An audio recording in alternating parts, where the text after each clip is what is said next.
Basara institute తెలంగాణలో TET, DSC, గురుకుల teachers మరియు ఇతర కాంపిటేటివ్ పరీక్షలకు ప్రిపేర్ అవుతున్న విద్యార్థులందరికీ ఒక శుభవార్త.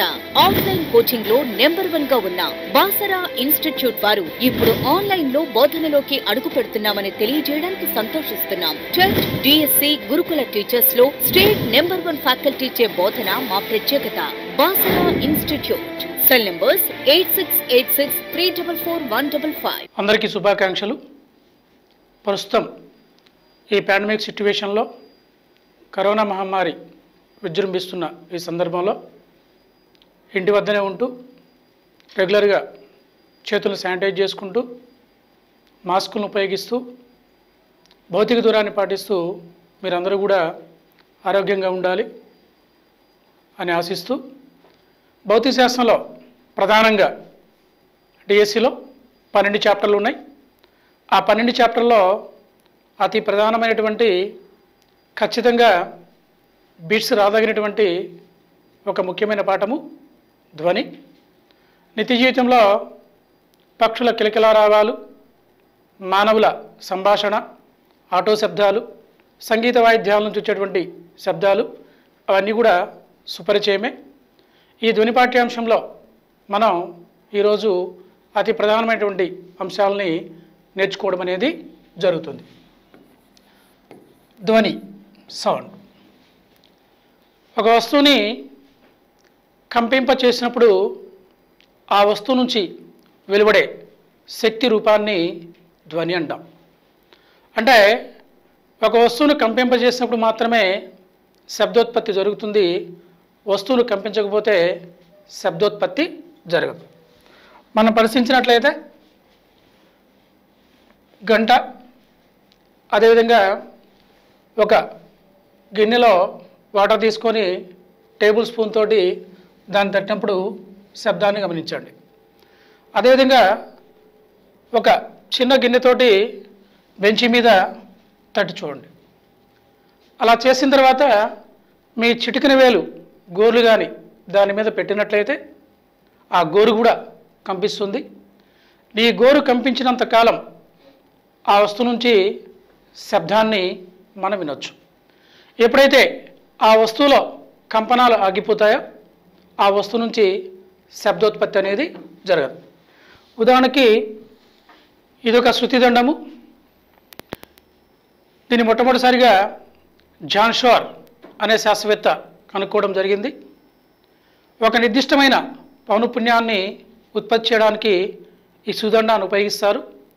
అదేవిధంగా సంగీత వాయిద్య పరికరాలను ట్యూన్ చేయడానికి ఈ సుదండాన్ని ఉపయోగించడం అనేది జరుగుతుంది. ఇప్పుడు రబ్బర్ మీద దీంతో కొట్టానుకోండి, మీకు శబ్దం వినపడుతుంది. గమనించండి. శబ్దం వచ్చినంత కాలము ఈ సుదండకి భుజాలు కంపిస్తూ ఉంటాయి. ఎప్పుడైతే నేను చేత్తో దీన్ని పట్టుకుంటానో దానిలో కంపనాలు ఆగిపోవడం అనేది జరుగుతుంది. ఆ విధంగా ఒక వస్తువును కంపింప చేసినప్పుడు మాత్రమే శబ్దోత్పత్తి జరుగుతుంది, ధ్వని వెలువడుతుంది. వస్తువు కంపించకపోతే శబ్దోత్పత్తి జరగదు. అని నిరూపించడానికి ఉపయోగించబడేటువంటి పరికరము సోనోమీటర్. సో ఒక వస్తువు కంపన స్థితిలో ఉన్నప్పుడు మాత్రమే శబ్దోత్పత్తి జరుగుతుంది. వస్తువు కంపించకపోతే శబ్దోత్పత్తి జరగదు. మరొక రకంగా చెప్పాలంటే మనకు వినికిడి జ్ఞానాన్ని కలగజేసేటువంటి శక్తి రూపాన్ని ధ్వని అంటాం. ఫైనల్గా వస్తువు కంపన స్థితిలో ఉన్నప్పుడు మాత్రమే శబ్దోత్పత్తి జరుగుతుంది. వస్తువు కంపించకపోతే శబ్దోత్పత్తి జరగదు, ధ్వని ఉత్పత్తి కాదు అని నిరూపించడానికి ఉపయోగించబడే పరికరం ఏది అంటే సోనోమీటర్. అదేవిధంగా ధ్వని ఒక శక్తి రూపం. శక్తి ప్రసారానికి యానకం అవసరమా లేదా అనేది మనం చర్చించుకున్నట్లయితే ఇక్కడ ప్రధానంగా విశ్వంలోని శక్తులన్నీ కూడా 2 రకాలుగా మనం వర్గీకరిస్తాం. ఒకటి యాంత్రిక శక్తి, మెకానికల్ ఎనర్జీ. రెండవది విద్యుదయస్కాంత శక్తి, ఎలక్ట్రోమాగ్నెటిక్ ఎనర్జీ. ఒక బిట్ ఇస్తాడండి, ఇచ్చి ఇది శూన్యం గుండా ప్రయాణిస్తుందా ప్రయాణించదా అని అడుగుతాడు.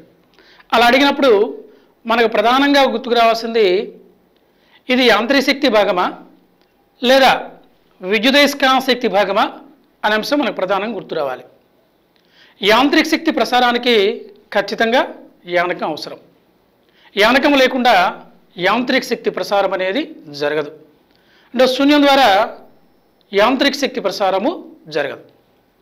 ధ్వని యాంత్రిక శక్తి యొక్క రూపం కాబట్టి ధ్వని ప్రసారానికి కూడా ఖచ్చితంగా యానకం అనేది కావాలి.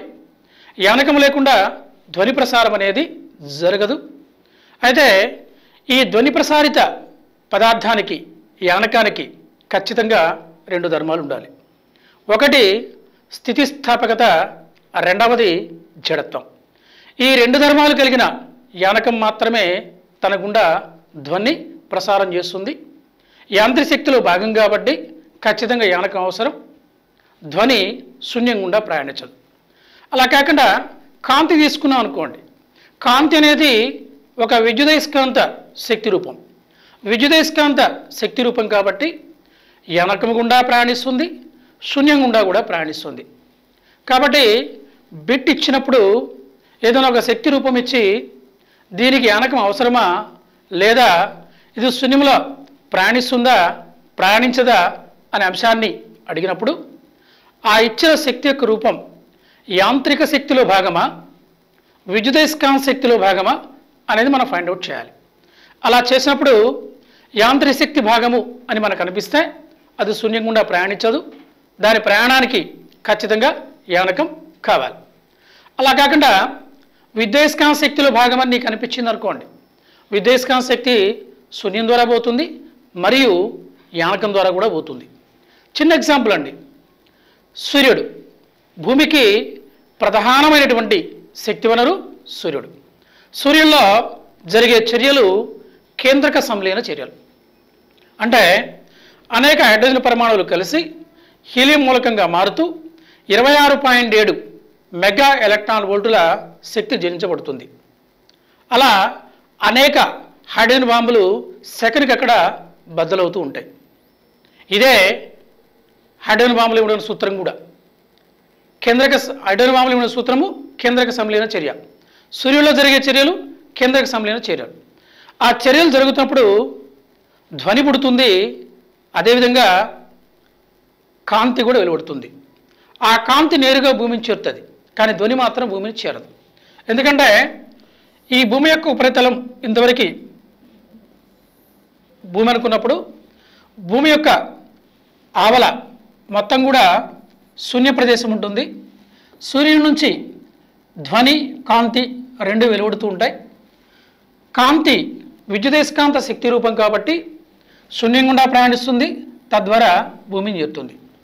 కానీ ధ్వని శూన్యం ద్వారా ప్రయాణించలేదు. అంచేత ధ్వని శక్తి ప్రసారం అనేది భూమికి రాదు. కాబట్టి ధ్వని ప్రసారానికి ఖచ్చితంగా యానకం అనేది కావాలి. ఆ యానకానికి కూడా 2 ధర్మాలు ఉండాలి. ఒకటి స్థితిస్థాపకత, రెండవది జడత్వం. శూన్యంలో ధ్వని ప్రసారం జరగదు. ఇంకా బెస్ట్ ఎగ్జాంపుల్ అమ్మా, ఇక్కడ మన క్లాస్ రూమ్లో నేను ఉన్నానుగా, మీరు పాఠం వింటున్నారుగా, నేను మాట్లాడేది మీకు వినపడుతుంది. మీరు ఏదైనా క్వశ్చన్ వేస్తే నాకు వినపడుతుంది. మన ఇద్దరి మధ్య ఉన్న యానకం ఏంటి? గాలి. లేదా ఇదే క్లాస్ రూమ్లో ఒక చిన్న ఫంక్షన్ ఏర్పాటు చేసి డీజే సౌండ్లు పెట్టి కొంతమంది విద్యార్థులు డ్యాన్స్ కూడా వేస్తూ ఉన్నారు అనుకుందాం. మన భూమి యొక్క ఉపరితలం మీద ఉన్నప్పుడు ఆ డ్యాన్స్ నువ్వు చూడొచ్చు, డీజే సౌండ్ నువ్వు వినొచ్చు. ఈ అరేంజ్మెంట్ మొత్తం కూడా మనం చంద్రుని యొక్క ఉపరితలం మీద ఏర్పాటు చేసామనుకోండి. చంద్రుని యొక్క ఉపరితలం మీద వాతావరణం ఉండదు, అంటే యానకం ఉండదు. ఇదే ప్రోగ్రాం అక్కడ జరుగుతున్నప్పుడు డ్యాన్స్ని చూడగలుగుతావు, కానీ డీజే సౌండ్ మాత్రం నీకు వినపడదు. డ్యాన్స్ని చూస్తున్నావంటే కాంతి కనబడుతుందని అర్థం, కానీ డీజే సౌండ్ వినపట్ల, అంటే ధ్వని ప్రసారము జరగల. కానీ ధ్వని ప్రసారానికి ఖచ్చితంగా యానకం అవసరము. ఆ యానకం కూడా 2 ధర్మాలను కలిగి ఉండాలి. ఒకటి స్థితిస్థాపకత, 2 జడత్వం. ధ్వని శూన్యం గుండా ప్రయాణించదు అని నిరూపించడానికి మొట్టమొదట రాబర్ట్ బాయిల్ అనే శాస్త్రవేత్త ఒక పరికరాన్ని రూపకల్పన చేశాడు. ఆ పరికరం పేరే గంటజాడి. ఈ గంటజాడి ప్రయోగం ద్వారా బెల్జార్ ఎక్స్పెరిమెంట్ ద్వారా ధ్వని ప్రసారణకు ఖచ్చితంగా యానకం అవసరము, శూన్యం గుండా ధ్వని ప్రసారము జరగదు అని మనం నిరూపించవచ్చు. నెక్స్ట్ వచ్చి అసలు నేను మాట్లాడుతున్నా నీకు వినపడుతుంది. నేను మాట్లాడే ధ్వని, నేను ఉత్పత్తి చేసే ధ్వని నీ వరకు ఎలా చేరుతుంది అని వివరించడానికి మొట్టమొదటిసారిగా క్రీస్తు పూర్వం 570లో పైథాగరస్ అనే గణిత శాస్త్రవేత్త గాలిలో ధ్వని ఎలా ప్రయాణించగలుగుతుంది అనే అంశాన్ని చెప్పాడు. ఆయన ఏం చెప్తా అంటే, గాలి కణాలు ముందుకు వెనుకకు కదలడం ద్వారా ఒక ప్రాంతం నుంచి మరొక ప్రాంతానికి ధ్వని ప్రసారం జరుగుతుందని పైథాగరస్ వివరించడం జరిగింది. ఈ పైథాగరస్ చెప్పినటువంటి అంశము వాస్తవము, నిజము అని సమర్థించిన శాస్త్రవేత్తలు గెలీలియో మరియు బెకెల్. అయితే ప్రయోగాత్మకంగా సిద్ధాంతపరంగా పైథాగరస్ చెప్పినటువంటి అంశాన్ని గెలీలియో బెకెల్ సమర్థించినటువంటి అంశాన్ని ప్రయోగాత్మకంగా నిరూపించిన వ్యక్తి సర్ ఐజాక్ న్యూటన్. ఈ విధంగా గాల్లో కణాలు ముందుకు వెనుకకు కదలడం ద్వారా ఒక ప్రాంతం నుంచి మరొక ప్రాంతానికి ధ్వని ప్రసరణ, ధ్వని ప్రయాణం, ధ్వని వ్యాపకం జరుగుతుందని శాస్త్రవేత్తలు ప్రయోగాత్మకంగా సిద్ధాంతపరంగా వివరించడం అనేది జరిగింది. మరి ధ్వని అనేది ఏంటి? శక్తి, బలమా, ప్రవాహమా? 8th క్లాస్లో మీకు చిన్న ప్రయోగం ఇచ్చి ఉంటాడు. 9th క్లాస్లో అలాగే మరొక చిన్న ప్రయోగం ఇచ్చి ఉంటాడు. ఆ 2 ప్రయోగాల ద్వారా ధ్వని బలమవుతుందా, శక్తి అవుతుందా, ప్రవాహం అవుతుందా అనేది మనం తెలుసుకోవచ్చు. 8th క్లాస్లో ఇచ్చిన ప్రయోగాలు ఏంటంటే, ఒక ప్లాస్టిక్ డబ్బా తీసుకొని, వాటర్ బాటిల్ అండి, ప్లాస్టిక్ డబ్బా అంటే పెద్ద ఏం కాదు, వాటర్ బాటిల్ సగం వరకు కట్ చేసి దానిపైన ఇది బాటిల్, దానిపైన ఒక రబ్బరు బెలూన్ తీసుకొని ఒక డయాఫ్రమ్ మాదిరిగా సాగదీసి పైన మౌల్డ్ చేసి దాని చుట్టూ బెలూన్ వేస్తారు. బెలూన్ వేసి పైన చక్కెర స్ఫటికాలు కానీ ఇసుక రేణువులు కానీ పెట్టడం జరిగింది.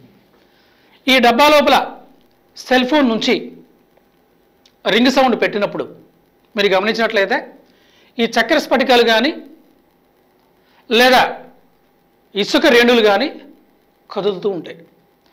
కదులుతూ ఉన్న కణాలకు ఉండే శక్తి యాంత్రిక శక్తి. అంటే ధ్వని ఇక్కడ యాంత్రిక శక్తిని క్రియేట్ చేసిందని అర్థం.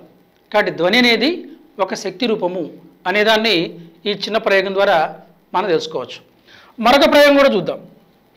ఇక్కడ ఏంటంటే, ఒక ప్లాస్టిక్ గొట్టం లాంటి పైపు తీసుకోండి, దాని ఒక స్టాండ్కి ఏర్పాటు చేయండి. ఒకవైపు ఇందాక చేసిన విధంగానే ఒక రబ్బర్ బెలూన్ తీసుకొని రబ్బర్ బ్యాండ్ సాయంతో బిగించండి. ఒక చిన్న సమతల దప్పడం తీసుకుంటాం, దాన్ని ఈ రబ్బర్ బెలూన్ పైన అంటించడం అనేది జరుగుతుంది. లేజర్ లైట్ మీకు తెలుసు. లేజర్ లైట్ తీసుకొని కాంతిని ప్రసరింపజేసినప్పుడు ఈ దర్పణం మీద పడి ఇలా తిరిగి ప్రవాహం చెంది ఒక తెరను తాగుతుంది అనుకుందాం. తెర లేకపోతే ఏదైనా ఉండొచ్చు. ఇప్పుడు ఈ గొట్టం యొక్క రెండవ వైపున నువ్వు మాట్లాడుతూ ఉంటే ఆ కంపన శక్తి ఈ డయాఫ్రమ్ను చేరి కదలిక వల్ల, కంపించడం వల్ల ఈ లేజర్ కాంతి షేక్ అవుతూ ఉంటుంది. ఆ లేజర్ కాంతి షేక్ అయిందంటే అర్థమైంది, ఈ కంపనాలు, ధ్వని కంపనాలు ఈ డయాఫ్రమ్ని కంపింపచేసాయని అర్థం. అంటే ధ్వని శక్తిని కలిగి ఉంది, ధ్వని ఒక శక్తి రూపము అనేదాన్ని ఈ చిన్న ప్రయోగం ద్వారా మనం వివరించవచ్చు. సో ధ్వని ఒక శక్తి రూపం. ఫైనల్గా చెప్పాలంటే, కంపించే వస్తువు నుంచి వెలువడి మన చెవికి వినికిడి జ్ఞానాన్ని కలగజేసేటువంటి శక్తి రూపాన్ని ధ్వని అంటాం. ఇది ఒక యాంత్రిక శక్తి రూపము, కాబట్టి ధ్వని ప్రసరణకు యానకం అవసరము, శూన్యం గుండా ధ్వని ప్రసారము జరగదు. నెక్స్ట్ మనం చూసుకున్నట్లయితే మరి వస్తువు కంపిస్తేనే శబ్దం ఉత్పత్తి అవుతుంది, వస్తువు కంపించకపోతే శబ్దం ఉత్పత్తి కాదని చెప్తున్నాం. మరి మనం మాట్లాడుతున్నాం కదా, మనం మాట్లాడుతున్నప్పుడు ఎలా మనం ధ్వనిని ఉత్పత్తి చేయగలుగుతున్నాం అనే అంశాన్ని మనం చూసుకున్నట్లయితే మానవ శరీరంలో ధ్వని ఉత్పత్తికి సహాయపడే భాగాలు ఒకటి స్వరపేటిక, రెండవది పెదాలు,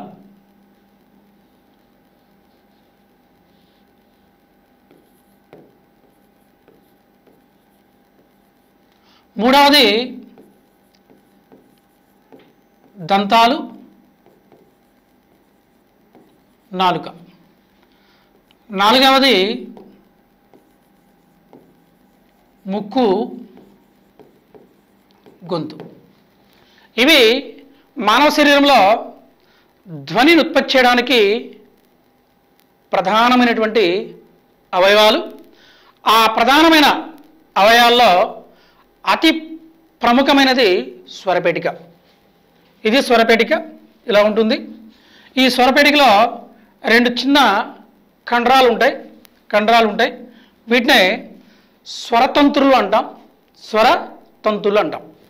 కాబట్టి మానవ శరీరంలో ధ్వనిని ఉత్పత్తి చేయడానికి ఉపయోగపడే ప్రధానమైనటువంటి భాగము స్వరపేటిక, వాయిస్ బాక్స్.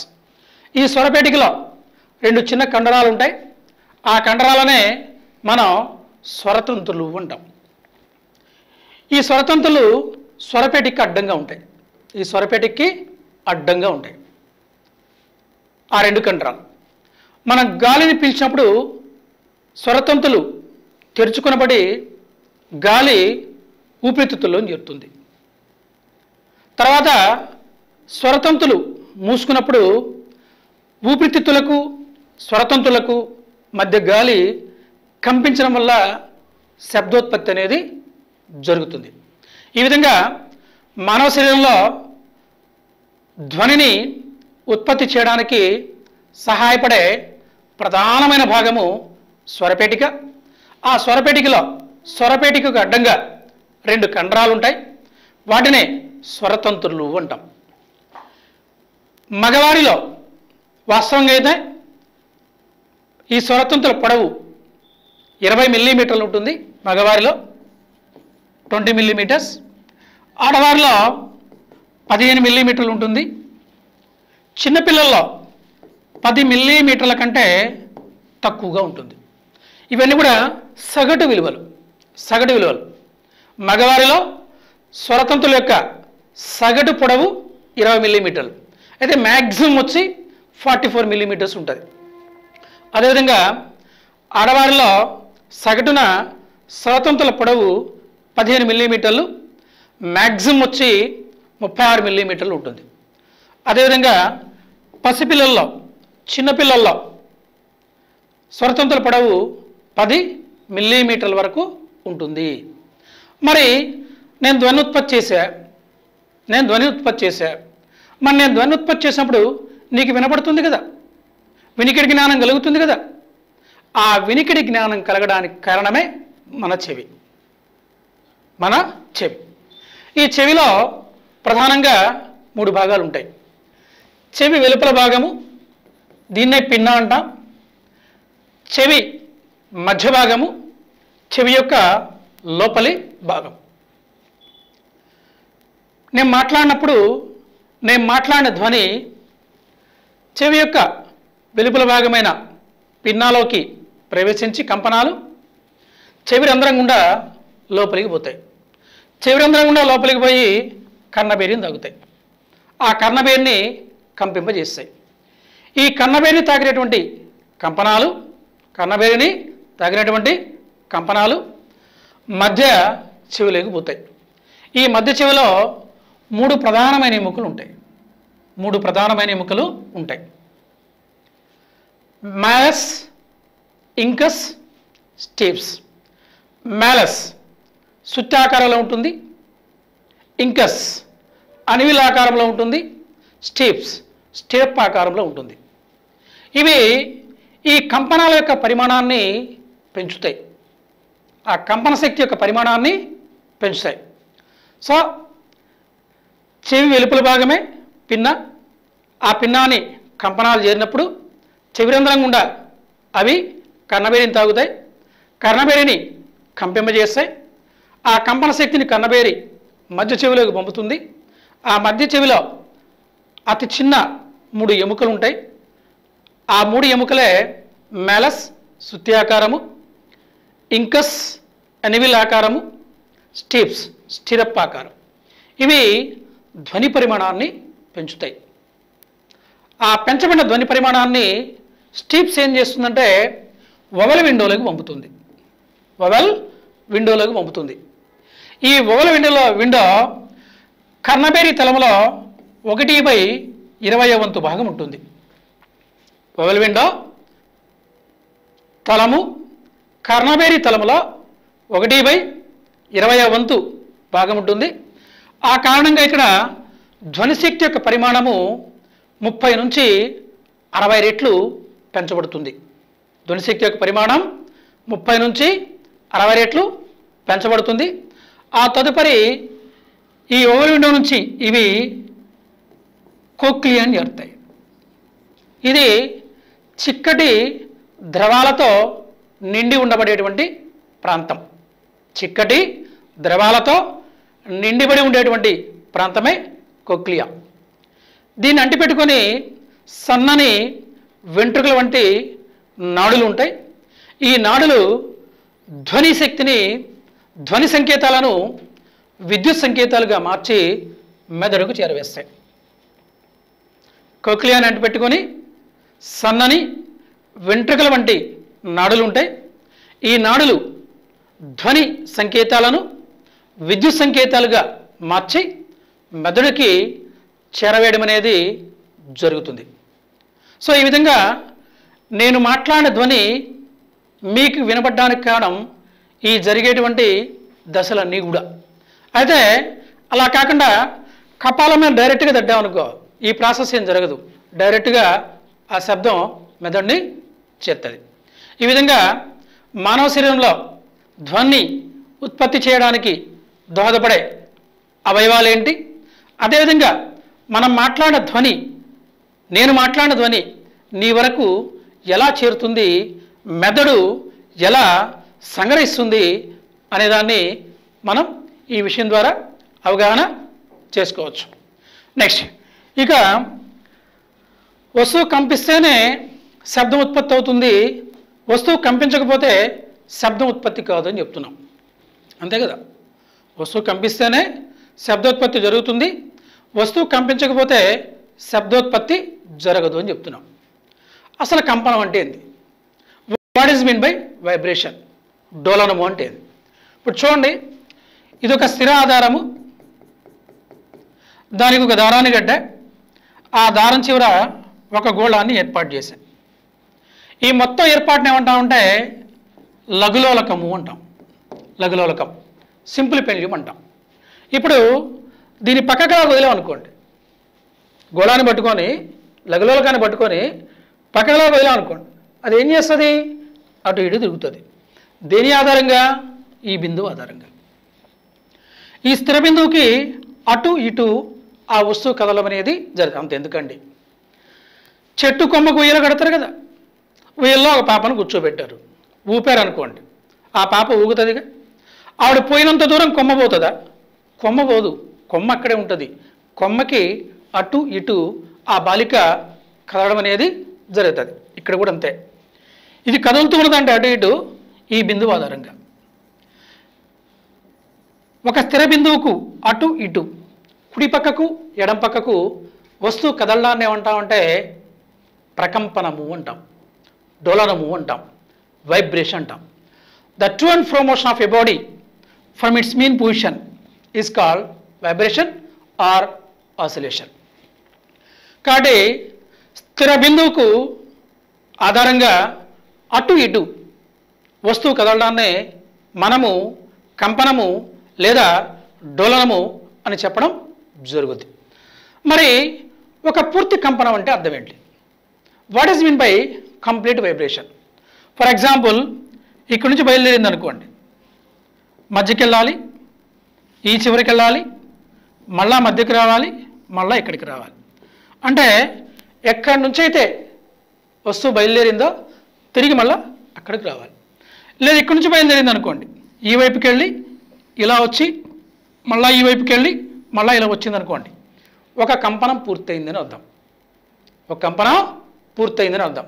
అది ఒక పూర్తి కంపనము అంటే. ఇక్కడ ధ్వని తరంగం యొక్క లక్షణాలు 4. ధ్వని తరంగం యొక్క లక్షణాలు 4. ఒకటి డోలనావర్తన కాలం, టైం పీరియడ్. రెండవది పౌనఃపున్యము లేదా తరచుదనము, ఫ్రీక్వెన్సీ. మూడవది తరంగ దైర్ఘ్యం, వేవ్ లెంత్. నాలుగవది తరంగ వేగం, వేవ్ వెలాసిటీ. ఈ 4 మనం ధ్వని తరంగం యొక్క లక్షణాలు అంటాం, ధ్వని తరంగం యొక్క ధర్మాలు అంటాం. ఒకటి డోలనావర్తన కాలము, టైం పీరియడ్. రెండవది పౌనఃపున్యము లేదా తరచుదనము, ఫ్రీక్వెన్సీ. మూడవది తరంగ దైర్ఘ్యం, వేవ్ లెంత్. నాలుగవది తరంగ వేగం, వేవ్ వెలాసిటీ. ఈ 4 పదాలు బాగా మనం నేర్చుకున్నట్లయితే ఆ తర్వాతి పాఠ్యాంశంలో అక్కడక్కడ ఆ పదాలు మనం చెప్పుకుంటూ పోతూ ఉంటాం కాబట్టి మన కాన్సెప్ట్ ఈజీ అవుతుంది. అదేవిధంగా వాటి మధ్య సంబంధము, వాటి మీద ఇవ్వబడేటువంటి కొన్ని చిన్న చిన్న సమస్యలు కూడా మనం చెప్పుకుంటూ పోతాం. ఫస్ట్ వన్, డోలనావర్తన కాలం. వస్తువు ఎక్కడి నుంచి అయితే బయలుదేరిందో మళ్ళీ తిరిగి అక్కడికి వచ్చిందనుకోండి, ఒక కంపనం పూర్తిందని అది. ఫర్ ఎగ్జాంపుల్, నేను ఇక్కడి నుంచి బయలుదేరి మీ వరకు వచ్చి మళ్ళా నేను ఇక్కడికి వచ్చాను అనుకో, ఒక కంపనం పూర్తి చేశాను అర్థం. మరి ఒక కంపనాన్ని పూర్తి చేయాలి అంటే, ఒక డోలనాన్ని పూర్తి చేయాలి అంటే ఎంతో కొంతకాలం నాకు పడుతుంది. ఆ కాలాన్నే మనం డోలనావర్తన కాలం అంటాం. దీన్ని టీ చేత చూపిస్తాం, క్యాపిటల్ టీ. ఇక్కడ కంపించే వస్తువు లేదా కణం ఒక పూర్తి కంపనాన్ని చేయడానికి పట్టేటువంటి కాలాన్ని, కంపించే వస్తువు లేదా కణం ఒక పూర్తి కంపనాన్ని చేయడానికి పట్టే కాలాన్ని డోలనావర్తన కాలం అంటాం, టైం పీరియడ్ అంటాం. The time taken by the vibrating body to complete one vibration or to complete one oscillation is called time period of that body. It is represented by the letter capital T. All systems, CGS or MKS or SI, whatever it may be, the unit is second. అన్ని ప్రమాణ పద్ధతుల్లో ఈ డోలనావర్తన కాలానికి ప్రమాణము second. Once again, కంపించే వస్తువు లేదా కణము ఒక పూర్తి కంపనాన్ని, ఒక పూర్తి డోలనాన్ని చేయడానికి పట్టేటువంటి కాలమే డోలనావర్తన కాలం. The time taken by the vibrating body to complete one vibration is called time period. It is represented by the letter capital T. అన్ని ప్రమాణ పద్ధతుల్లో డోలనావర్తన కాలానికి ప్రమాణము సెకను. నెక్స్ట్, రెండవ పదం చూద్దాం, తరచుదనము లేదా పౌనఃపున్యం. చెట్టు కొమ్మకు ఉయ్యలగట్టావు, పాపను ఊపావు, ఒకసారి ఊగాగిపోద్దే లేదుగా, కొంతకాలానికి కొన్ని కంపనాలు చేస్తుందిగా. కొంతకాలానికి కొన్ని కంపనాలు చేస్తుందంటే ఒక సెకనుకి ఎన్నో కొన్ని కంపనాలు చేస్తుందిగా. ఆ సెకనుకు చేసే కంపనాల సంఖ్యనే తరచుదనము, పౌనఃపున్యము, ఫ్రీక్వెన్సీ అంటాం. కంపించే వస్తువు లేదా కణం సెకనుకు చేసే కంపనాల సంఖ్య, కంపన చలనంలో అయితే, లేదా రొటేటరీ మోషన్లో భ్రమణ చలనంలో అయితే సెకనుకు చేసేటువంటి భ్రమణాల సంఖ్య, లేదా తరంగాల పరంగా చెప్పుకుంటే సెకనుకు వెలువడేటువంటి తరంగాల సంఖ్య. సెకనుకు చేసే కంపనాల సంఖ్యను కానీ, సెకనుకు చేసే భ్రమణాల సంఖ్యను కానీ, సెకనుకు వెలువడే తరంగాల సంఖ్యను కానీ మనం తరచుదనము లేదా పౌనఃపున్యం అంటాం. The number of vibrations made by the vibrating body, the number of rotations made by the rotating body is called frequency of that body. దీన్ని న్యూ అనే అక్షరం చేత చూపిస్తాం, న్యూ అనే అక్షరం చూపిస్తాం. కాబట్టి ప్రమాణాలు ఎలా రాయొచ్చు? కంపనాలు బై సెకను, లేదా భ్రమణాలు బై సెకను, లేదా తరంగాలు బై సెకను. ఈ మొత్తం దృగ్విషయాన్ని హెడ్జ్ అనే శాస్త్రవేత్త అధ్యయనం చేశాడు కాబట్టి, వివరించాడు కాబట్టి, హెడ్జ్ అనే శాస్త్రవేత్తకు గుర్తుగా తరచుదనానికి లేదా పౌనఃపున్యానికి హెడ్జ్ అనే ప్రమాణము సూచించడం జరిగింది. హెడ్జ్ అనే ప్రమాణం సూచించడం జరిగింది. ఎందుకంటే ఈ మొత్తం దృగ్విషయాన్ని హెడ్జ్ వివరించాడు కాబట్టి. దీనికంటే పెద్ద ప్రమాణాలు కిలో హెడ్జ్. కిలో హెడ్జ్, ఒక కిలో హెడ్జ్ అంటే 10 క్యూబ్ హెడ్జెస్. అదేవిధంగా మెగా హెడ్జ్, ఒక మెగా హెడ్జ్ అంటే 10⁶ హెడ్జెస్. అదేవిధంగా గిగా హెడ్జెస్, ఒక గిగా హెడ్జ్ అంటే 10⁹ హెడ్జెస్. అదేవిధంగా 1 టెరాహెడ్జ్, టెరాహెడ్జ్ 1 టెరాహెడ్జ్ అంటే 10⁻12 హెడ్జెస్. ఇవి తరచుదనానికి లేదా పౌనఃపున్యానికి ఫ్రీక్వెన్సీకి ఇతర ప్రమాణాలు. సో వన్స్ అగైన్, కంపించే వస్తువు లేదా కణం ఒక పూర్తి కంపనాన్ని, ఒక పూర్తి డోలనాన్ని చేయడానికి పట్టే కాలమే డోలనావర్తన కాలం. దీన్ని క్యాపిటల్ టీ చేత చూపిస్తాం. కంపించే వస్తువు లేదా కణము సెకనుకు చేసే కంపనాల సంఖ్యను కానీ, సెకనుకు చేసే భ్రమణాల సంఖ్యను కానీ, సెకనుకు వెలువడే తరంగాల సంఖ్యను కానీ మనం తరచుదనము, పౌనఃపున్యము, ఫ్రీక్వెన్సీ అని పిలవడం జరుగుతుంది. మరి ఏంటి మధ్య సంబంధం? టీ న్యూల మధ్య సంబంధం. The relation between T and nu. The relation between T and nu. T equal to 1/nu or nu equal to 1/t. పౌనఃపున్యం యొక్క విలోమము డోలనావర్తన కాలానికి సమానము, డోలనావర్తన కాలం యొక్క విలోమము పౌనఃపున్యానికి సమానం. So T equal 1/nu or nu equal to 1/t. చిన్న చిన్న ప్రాబ్లమ్స్ కూడా ఈ చిన్న కాన్సెప్ట్ మీద మనకి ఇవ్వడం జరుగుతుంది. ఫర్ ఎగ్జాంపుల్, ఒక కణం యొక్క డోలనావర్తన కాలం 0.02 సెకండ్స్ అయితే ఆ కణం యొక్క పౌనఃపున్యం ఎంత అంటాడు. ఆ కణం యొక్క పౌనఃపున్యం ఎంత అంటాడు. సో టీ ఇచ్చాడండి, న్యూ కావాలి. టీ ఇచ్చాడు, న్యూ కావాలి. మన న్యూ ఈక్వల్ ఫార్ములా ఏంటి? 1/t. So 1/0.02 that is equal ఏమవుతుంది? ఇంటూ 100/100 చేయండి. దట్ ఈస్ ఈక్వల్ టు పైన 100 వస్తుంది, కింద పాయింట్స్ పోతాయి. 2 1లు 2 50లు. సో 50 హెడ్జెలు. 50 హెడ్జెలు అంటే అర్థమైంది, సెకనుకు చేసే కంపనాలు 50 అని అర్థం. సెకనుకు చేసే కంపనాలు 50 అని అర్థం. ఈ విధంగా టీ ఇచ్చి న్యూ ఫైండ్ అవుట్ చేయండి అని అడగచ్చు, లేదా న్యూ ఇచ్చి టీ ఫైండ్ అవుట్ చేయండి అని కూడా అడగచ్చు. మరొక ఎగ్జాంపుల్ చూద్దాం. ఒక వస్తువు యొక్క తరచుదనము 400 హెడ్జులు. ఒక వస్తువు యొక్క తరచుదనము 400 హెడ్జులు. Nu equal to 400 hedges.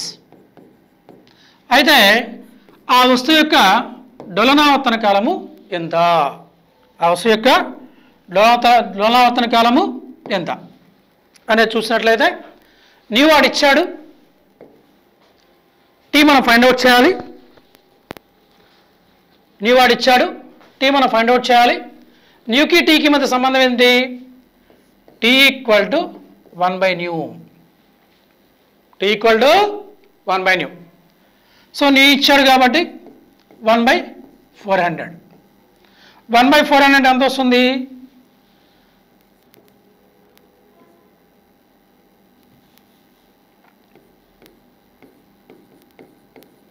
పోదు కాబట్టి పాయింట్ పెట్టుకుంటాం. 0 అప్పటికి పోదు, 0 0 అప్పటికి పోదు, ఇంకో 0 0. 400 2 800 పోతే 200. పాయింట్ ఉంది ఇక్కడ ఇంకో 0 పెట్టుకుంటాం. 405 2000 0. ఎంత వచ్చింది? 0.0025 సెకండ్స్. ఆ విధంగా డోలాతన కాలం ఇచ్చి పౌనఃపున్యం అడగచ్చు, పౌనఃపున్యం ఇచ్చి డోలాతన కాలం అడగచ్చు. గత డిఎస్సిలో ఇచ్చిన ఒక అద్భుతమైన బిట్ ఏంటంటే, ఒక వస్తువు యొక్క తరచుదనము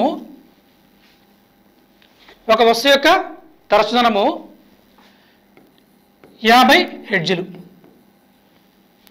ఒక వస్తువు యొక్క తరచుదనము 50 హెర్ట్జులు. అయితే 3 నిమిషాల తర్వాత 3 నిమిషాల కాలంలో ఆ వస్తువు చేసే కంపనాల సంఖ్య ఎంత అన్నాడు. ఒక వస్తువు యొక్క తరచుదనము 50 హెర్ట్జులు. 3 నిమిషాల తర్వాత అది చేయు కంపనాల సంఖ్య ఎంత అన్నాడు. దాని అర్థం ఏంటండి? 50 హెర్ట్జులు అంటే అది ఒక సెకనుకు చేసే కంపనాల సంఖ్య 50. 50 హెర్ట్జులు అంటే అర్థము సెకనుకు చేసే కంపనాల సంఖ్య 50. ఒక సెకనుకు చేసే కంపనాల సంఖ్య 50. ఇప్పుడు ఏమడిగాడు? 3 నిమిషాల్లో కంపనాల సంఖ్య ఎంత అన్నాడు. 3 నిమిషాలంటే 3 × 60 సెకండ్లు. దట్స్ ఈక్వల్ టు 1800 సెకండ్లు. ఒక సెకనుకి 50 కంపనాలు అయితే 1800 సెకండ్లకి ఎంత? ఒక సెకనుకి 50 కంపనాలు అయితే 1800 సెకండ్ల కంపనాలు ఎంత? 1800 × 50. 94,000 కంపనాలు అయితే ఇది ఆన్సర్. కానీ చాలా సింపుల్ బిట్లు అండి. కాన్సెప్ట్ మనకి ఎప్పుడైతే అర్థమవుతుందో దాన్ని చేయడం మనకి సులభమవుతుంది. సెకనుకు చేసే కంపనాల సంఖ్యనే మనం తరచుదనం అన్నాం. 50 హెర్ట్జులు వాడు ఇచ్చాడు అంటే సెకనుకు చేసే కంపనాల సంఖ్య 50 అని అర్థం. 3 నిమిషాల్లో ఎన్ని కంపనాలు చేస్తుంది? 3 నిమిషాలకు ఎన్ని సెకండ్లు చూడండి. 3 × 60 1800 సెకండ్లు.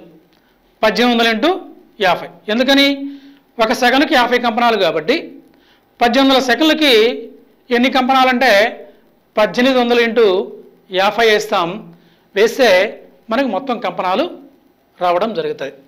ఈ విధంగా తరచుదనం ఇచ్చి పౌనఃపున్యం అడగచ్చు,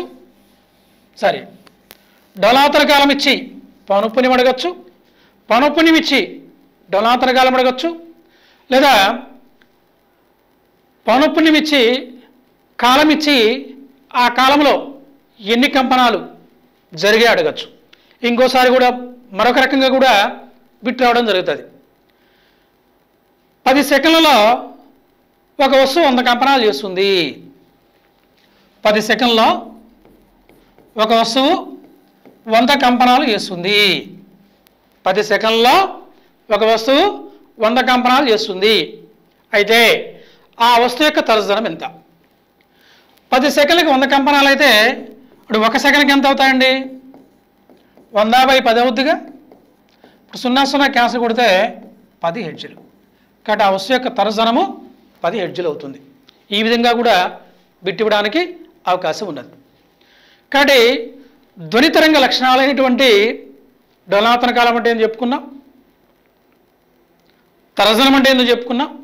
ఇంకా 3వ పదం తరంగ దైర్ఘ్యం. తరంగ దైర్ఘ్యం వేవ్ లెంత్.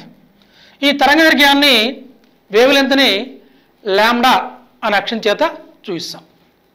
జనరల్గా ధ్వని ఇప్పుడు కూడా తరంగాల రూపంలో ప్రయాణిస్తుంది. తరంగాలు చాలా రకాలు ఉన్నాయి. ఎన్ని రకాలు ఉన్నాయి, వాటిని ఎలా నిర్వచించుకుంటాం అనేది తర్వాత కాన్సెప్ట్లో మనం చెప్పుకుంటాం. దానికంటే ముందుగా ఇలా ఒక తిరిగి తరంగం పోతుంది అనుకుందాం. ఇది మాధ్యమిక బిందువు. ఈ మాధ్యమిక బిందువుకి అటు ఇటు కణాలు కంపిస్తూ ఉంటాయి. ఇక్కడ కణాలు ఏ స్థితిలో అయితే ఉంటాయో ఇక్కడ కణాలు అదే స్థితిలో ఉంటాయి. ఇక్కడ కణాలు ఏ స్థితిలో ఉంటాయో ఇక్కడ కణాలు అదే స్థితిలో ఉంటాయి. ఇక్కడ ఏ కణాలు ఏ స్థితిలో ఉంటాయో ఇక్కడ కణాలు అదే స్థితిలో ఉంటాయి. ఇక్కడ కణాలు ఏ స్థితిలో అయితే ఉంటాయో ఇక్కడ కణాలు అదే స్థితిలో ఉంటాయి. ఈ కణాల యొక్క స్థితిని స్థానాన్ని తెలిపే భౌతిక రాశి దశ. దాన్నే ప్రావస్థ అంటాం. తరంగంలో కణాల యొక్క స్థితిని స్థానాన్ని తెలియజేసే భౌతిక రాశిని దశ అంటాం. ప్రావస్థ అంటాం. ఇక్కడ ఈ కణం ఏ దశలో అయితే ఉందో ఇక్కడ అదే దశలో ఉంటుంది. ఇక్కడ ఏ దశలో అయితే ఉందో ఇక్కడ అదే దశలో ఉంటుంది. ఇక్కడ ఏ దశలో అయితే ఉంటుందో ఇక్కడ అదే దశలో ఉంటుంది. ఇక్కడ ఏ దశలో అయితే ఉంటుందో ఇక్కడ అదే దశలో ఉంటుంది. ఒకే దశలో గల రెండు కణాల మధ్య దూరాన్ని తరంగదైర్ఘ్యం అంటాం. ఒకే ప్రావస్థలో గల రెండు కణాల మధ్య దూరాన్ని తరంగదైర్ఘ్యం అంటాం. ఇంకా మనం టాపిక్ నేర్చుకునే కొలది రెండు శృంగాల మధ్య దూరాన్ని తరంగదైర్ఘ్యం అంటాం. రెండు ద్రోణుల మధ్య దూరాన్ని తరంగదైర్ఘ్యం అంటాం. రెండు సంపీడనాల మధ్య దూరాన్ని తరంగదైర్ఘ్యం అంటాం. రెండు విరళీ కణాల మధ్య దూరాన్ని తరంగదైర్ఘ్యం అంటాం. ఎందుకంటే వరుస సంపీడనాలు కానీ, వరుస విరళీకరణాలు కానీ, వరుస శృంగాలు కానీ, వరుస ద్రోణులు కానీ ఒకే ప్రావస్థలో ఉంటాయి కాబట్టి ఒకే ప్రావస్థలో గల ఆ రెండు కణాల మధ్య దూరమే తరంగ దైర్ఘ్యం. మరొక రకం కూడా చెప్పచ్చు. మీకు డోలనావర్తన కాలం అంటే తెలుసు కదా. మీకు డోలనావర్తన కాలం అంటే తెలుసు. ఏంటి డోలనావర్తన కాలం అంటే? ఒక డోలనానికి పట్టే కాలం. ఒక డోలనానికి పట్టే కాలం లోపల తరంగం ఎంత దూరం అయితే ప్రయాణిస్తుందో ఆ దూరాన్నే మనం తరంగ దైర్ఘ్యం అంటాం. కాబట్టి ఒకే ప్రావస్థలో గల రెండు కణాల మధ్య దూరాన్ని తరంగ దైర్ఘ్యం అంటారు. లేదా రెండు వరుస శృంగాల మధ్య దూరాన్ని, వరుస ద్రోణుల మధ్య దూరాన్ని, వరుస సంపీడనాల మధ్య దూరాన్ని, వరుస విరళీకరణాల మధ్య దూరాన్ని తరంగ దైర్ఘ్యం అంటాం. మరొక రకంగా చెప్పాలంటే ఒక డోలనావర్తన కాలంలోగా తరంగం ప్రయాణించే దూరమే తరంగ దైర్ఘ్యం.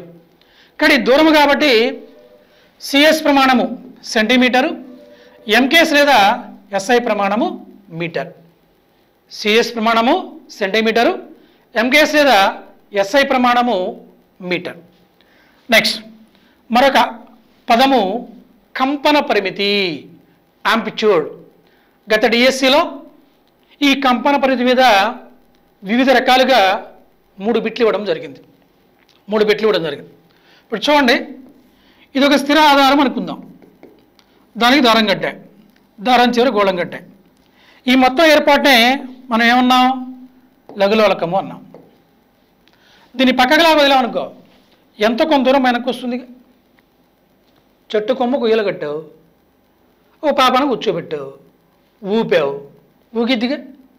మరి ఊగినప్పుడు ఎంతో కొంత దూరం పోయి వెనక్కి రావాలిగా. తిరగబడుతుందా?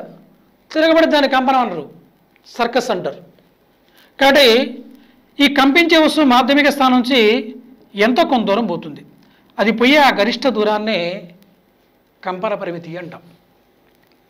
అంటే వస్తువు కంపిస్తున్నప్పుడు ఒక మాధ్యమిక స్థానం నుంచి కణాలు పొందే గరిష్ట స్థానభ్రంశాన్ని కంపన పరిమితి అంటారు. ఇక్కడ గాలిలో కంపన పరిమితిని సాంద్రత పరంగా చెప్పచ్చు, పీడనం పరంగా చెప్పచ్చు, కణాల స్థానభ్రంశం పరంగా చెప్పచ్చు. కానీ ఘన పదార్థాల్లో మాత్రం కణాల స్థానభ్రంశం పరంగా మాత్రం చెప్తాం.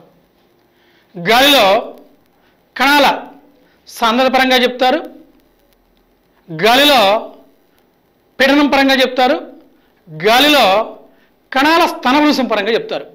అంచేత కంపన పరిమితికి జనరల్గా అయితే దూరం కాబట్టి సిజిఎస్ ప్రమాణము సెంటీమీటరు, ఎంకేఎస్ లేదా ఎస్ఐ ప్రమాణము మీటర్. ఘన పదార్థాల్లో మాత్రమే. అలా కాకుండా గాల్లో తీసుకున్నాం అనుకో, వాయువుల్లో తీసుకున్నాం అనుకో, సాంద్రత పరంగా చెప్పచ్చు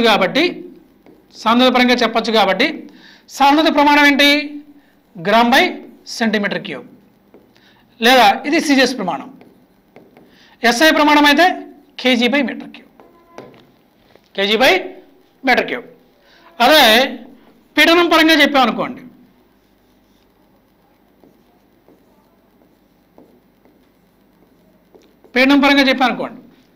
P F/A కదా, బలము బై వైశాల్యం. ప్రమాణ వైశాల్యంపై కలయి చేయబడే బలాన్నే మనం పీడనం అంటాం. సిఎస్ ప్రమాణం తీసుకుంటే డైన్ బై సెంటీమీటర్ స్క్వేర్ చెప్పచ్చు. ఎస్ఐ ప్రమాణం తీసుకుంటే న్యూటన్ బై మీటర్ స్క్వేర్ చెప్పచ్చు.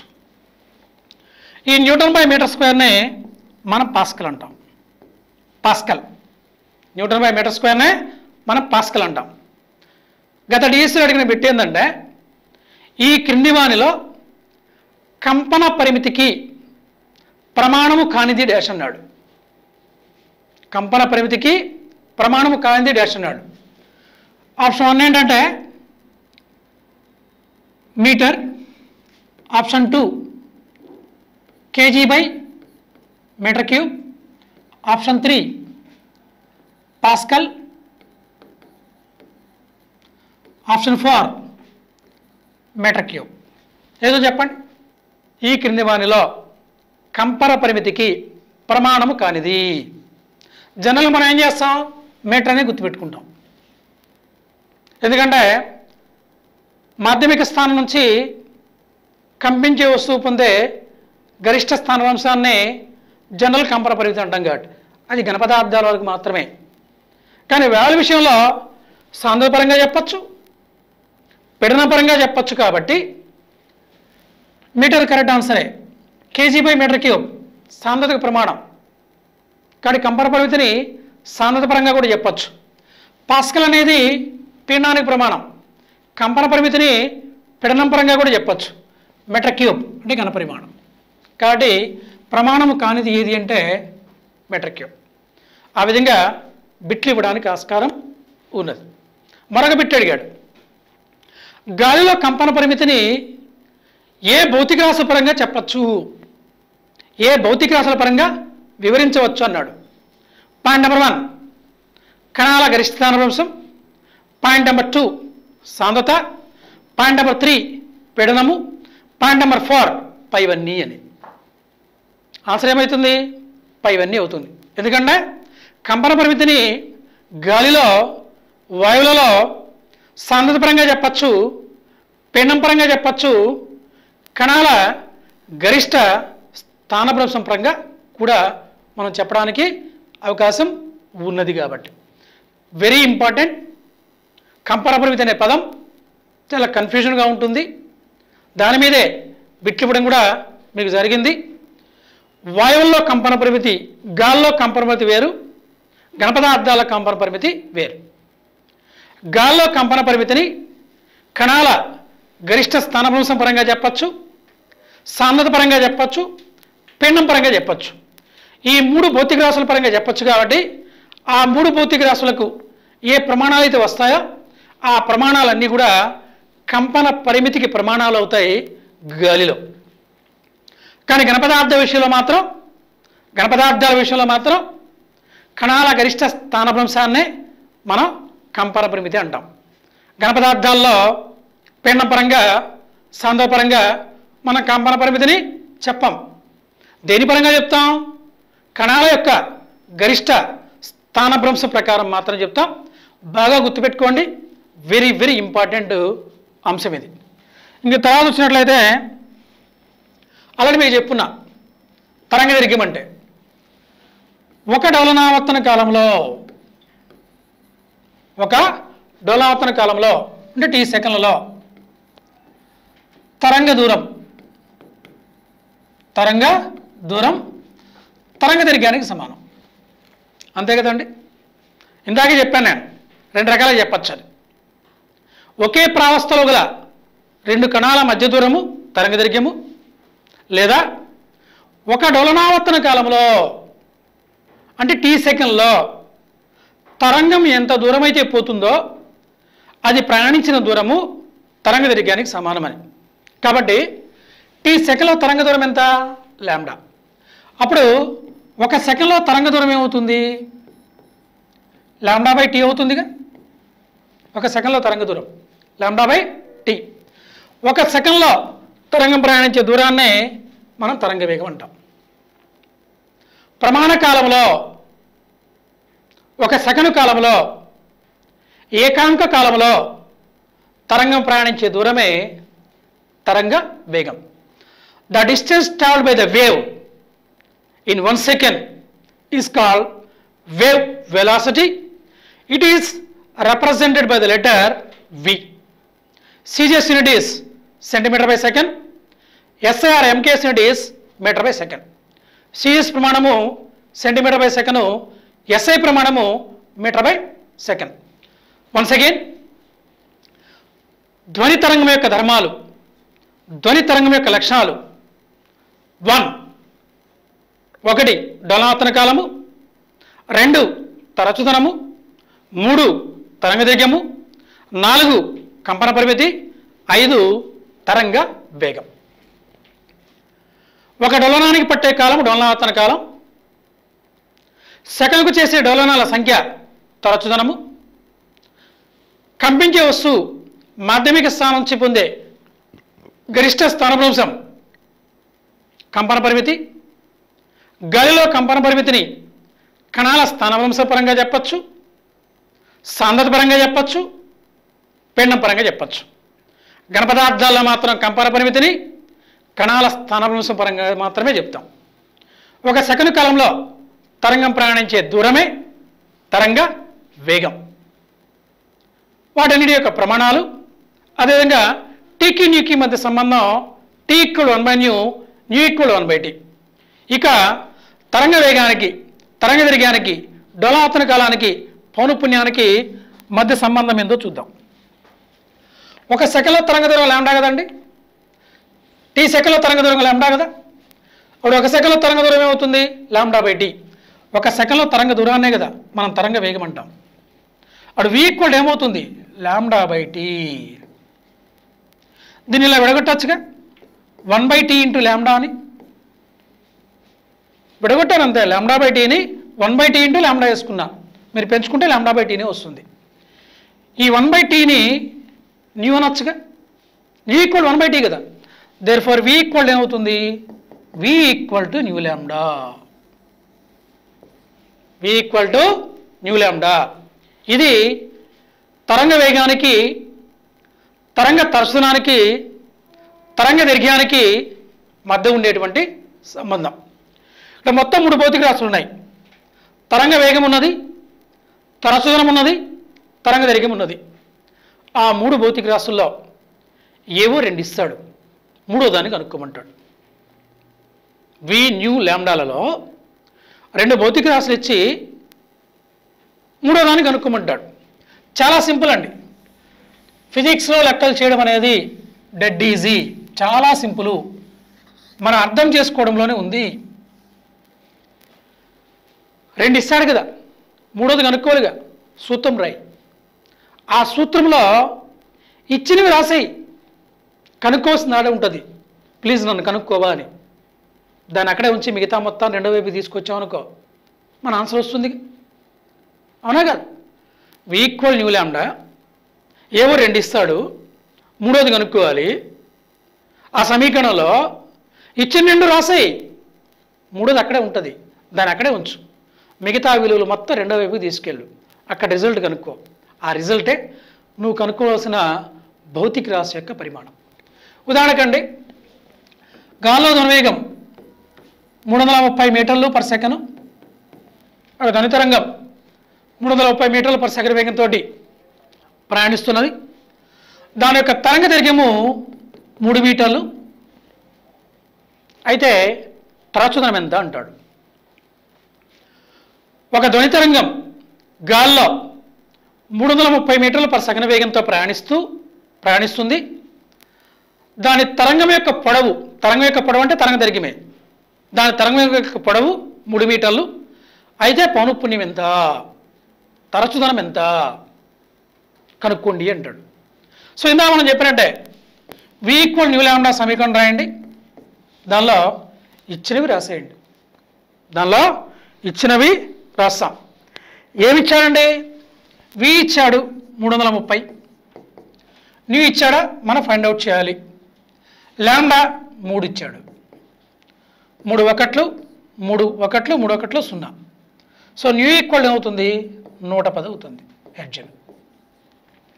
ఆ విధంగా భౌతిక శాస్త్రంలో చిన్న చిన్న లెక్కల్ని చాలా సులభంగా చేయొచ్చు. మొత్తం 3 రాశులు ఉండేది, 2 ఇస్తాడు, మూడోది కనుక్కోమంటాడు. ఇచ్చినవి సబ్స్టిట్యూట్ చేయి, కనుక్కోవాల్సిన నాడే ఉంటుంది, దాన్ని అక్కడే పెట్టు, మిగతా మొత్తం రెండో వైపు తీసుకురా. ఆ తీసుకురాబడిందే మన ఆన్సర్. మరొక ప్రాబ్లం చూద్దాం. ఒక ధ్వని తరంగం 110 హెర్ట్జులతో 110 ఎడ్జ్ల తలసనంతో ప్రయాణిస్తున్నది. దాని యొక్క వేగము 660 మీటర్లు పర్ సెకండ్. అయితే ఆ తరంగం యొక్క పొడవు ఎంత అంటాడు. ఆ తరంగం యొక్క పొడవు ఎంత అంటాడు. 110 ఎడ్జ్ల పౌనఃపున్యంతో ప్రయాణిస్తున్న ధ్వని తరంగం యొక్క వేగము 660 మీటర్లు పర్ సెకండ్. అయితే ఆ ధ్వని తరంగం యొక్క పొడవు ఎంత లేదా తరంగ దైర్ఘ్యం ఎంత అంటాడు. సో పౌనఃపున్యం ఇచ్చాడు 110 ఎడ్జ్లని, వి ఇచ్చాడు 660 మీటర్లు పర్ సెకండ్ అని. మనం ఫైండ్ అవుట్ చేయాల్సింది లాంబ్డా. మీకు తెలుసు వి ఈక్వల్ టు న్యూ లాంబ్డా అని. రెండు సబ్స్టిట్యూట్ చేయండి. వి ఎంత 660, న్యూ ఎంత 110. మనం లాంబ్డా ఫైండ్ అవుట్ చేయాలి. 110 660. దేర్ఫోర్ లాంబ్డా ఈక్వల్ టు 6 మీటర్లు. 6 మీటర్లు. ఎందుకని ఇప్పుడు తరంగ వేగం మీటర్ పై సెకండ్లో ఇచ్చాడు కాబట్టి మీటర్లు వస్తుంది. సెంటీమీటర్ పై సెకండ్ ఇచ్చామనుకో సెంటీమీటర్లు వస్తుంది. ఒకవేళ ఇదే ఆన్సర్ ఆప్షన్లో ఏముండొచ్చు 600 సెంటీమీటర్లుగా ఉండొచ్చు. 6 మీటర్లు ఉన్నా కరెక్టే, 600 సెంటీమీటర్లు ఉన్నా కరెక్టే. ఎందుకంటే మీటర్కి 100 సెంటీమీటర్లు కాబట్టి. ఇలా వి కామా న్యూ కామా లాంబ్డాల మీద వచ్చేటువంటి చిన్న చిన్న లెక్కలను కూడా మనం సాల్వ్ చేయడం సాధ్యమవుతుంది. బాసరా ఇన్స్టిట్యూట్ తెలంగాణలో టెట్, డిఎస్సి, గురుకుల టీచర్స్ మరియు ఇతర కాంపిటేటివ్ పరీక్షలకు ప్రిపేర్ అవుతున్న విద్యార్థులందరికీ ఒక శుభవార్త. ఆఫ్లైన్ కోచింగ్ లో నెంబర్ 1 గా ఉన్న బాసరా ఇన్స్టిట్యూట్ వారు ఇప్పుడు ఆన్లైన్ లో బోధనలోకి అడుగు పెడుతున్నామని తెలియజేయడానికి సంతోషిస్తున్నాం. టెట్, డిఎస్సి, గురుకుల టీచర్స్ లో స్టేట్ నెంబర్ 1 ఫ్యాకల్టీ చే బోధన మా ప్రత్యేకత. బాసరా ఇన్స్టిట్యూట్. Cell numbers 8686 344 155